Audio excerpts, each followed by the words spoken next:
চলো আজ তোমাদের সাথে ইলিশের একটা ভিন্ন ধরনের রেসিপি শেয়ার করি। আমরা প্রায় দিনই বাড়িতে এরকম করে খেতে পছন্দ করি ইলিশটাকে।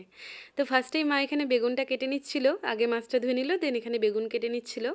দেন এই যে দেখো মাছটাকে লবণ হলুদ দিয়ে মেখে রেখে দিয়েছে। দেন এখানে আমি কিছু শুকনো লঙ্কা পেস্ট করে নেব। এই দেখো কি সুন্দর একটা মিহি পেস্ট হয়ে গেছে। দেন সিম্পলি জাস্ট সর্ষের তেল, খাঁটি সর্ষের তেল, আর তার মধ্যে কালো জিরে ফোড়ন, আর কিচ্ছু না। আমরা এইটুকু মানে এইভাবে করে খেতেই পছন্দ করি। কে কে তোমরা কীরকম ইলিশের রেসিপি পছন্দ করো অবশ্যই কমেন্ট করে জানিও। তো এখানে বেগুনটা দিয়ে দিল। এখানে শুধু বেগুনই দেওয়া হবে, আর কোনো সবজি দেওয়া হবে না ইলিশের মধ্যে। এই তো বেগুনটা প্রায় ভাজা হয়ে গেছে। দেন মা এখানে মশলাটা দিয়ে দিল। প্রথমেই বলে রাখি, রান্নাটা আজকে আমি করছি না, মাই করছে, কারণ মায়ের হাতের এই রান্নাটা খুব পছন্দ আমার।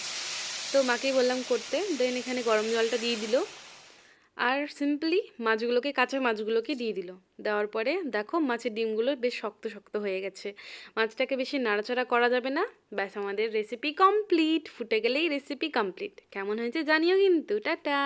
Thanks for